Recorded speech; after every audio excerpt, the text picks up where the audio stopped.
بسم الله الرحمن الرحيم. إن الأبرار يشربون من كأس كان مزاجها كافورا عينا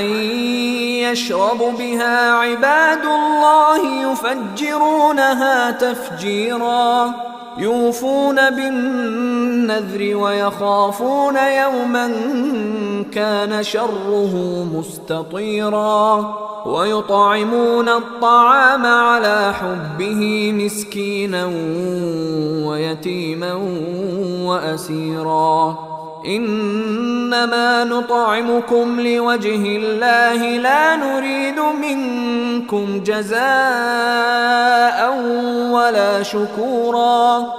إنا نخاف من ربنا يوما عبوسا قمطريرا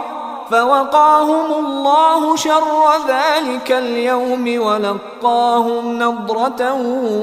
وسرورا وجزاهم بما صبروا جنة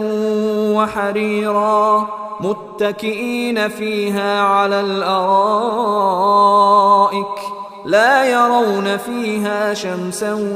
ولا زمهريرا ودانية عليهم ظلالها وذللت قطوفها تذليلا ويطاف عليهم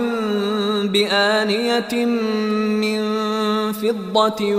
وأكواب كانت قوارير من فضة قدروها تقديرا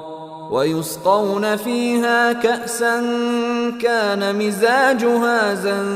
زنجبيلا عينا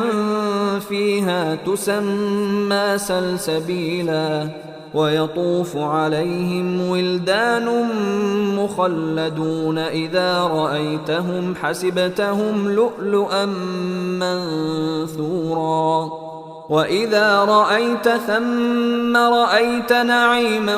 وملكا كبيرا عاليهم ثياب سندس خضر واستبرق وحلوا أساور من فضة وسقاهم ربهم شرابا طهورا إن هذا كان لكم جزاء وكان سعيكم مشكورا إنا